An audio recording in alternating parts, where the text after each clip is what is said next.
Helen Keller was a woman from Tuscumbia, Alabama, but she wasn't like any other women from there. She was diagnosed with a dangerous illness when she was only an infant at 19 months. Doctors thought she wouldn't survive from it, but luckily she did.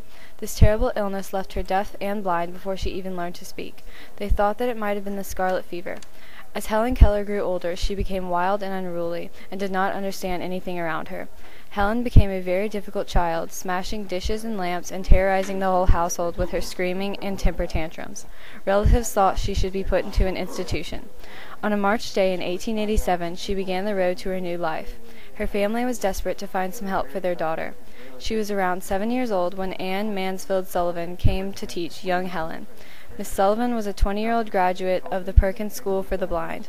From that day, Helen and Miss Sullivan were inseparable. Miss Sullivan began teaching Helen with a doll that the children at Perkins had made for her to take to Helen. By spelling the word doll into her hand, she hoped to teach her to connect objects with letters. Helen quickly learned to form the letters correctly, but she did not know she was spelling a word or even that words existed. She continued to use this way to teach Helen more and more words. As Helen got older, she proceeded to go to college and received a B.A. degree. She also received honorary doctoral degrees from Temple University, Harvard University, and many more degrees. Helen began a writing career and wrote many inspirational books about her life and about different things.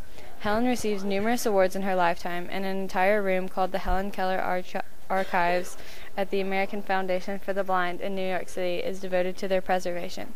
The reason why Helen Keller inspires me is because even though she had bad disabilities, she carried on with her life and lived it to the fullest. She teaches us that no matter what is wrong in our life, that we just have to embrace the situations and go on with our lives.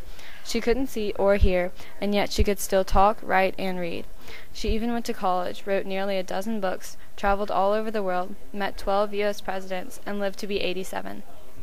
Helen Keller was a very successful woman, even though her life was very hard for her. Although the world is full of suffering, it is also full of the overcoming it. This is a quote by Helen Keller that I really like. These are the reasons why Helen Keller inspires me.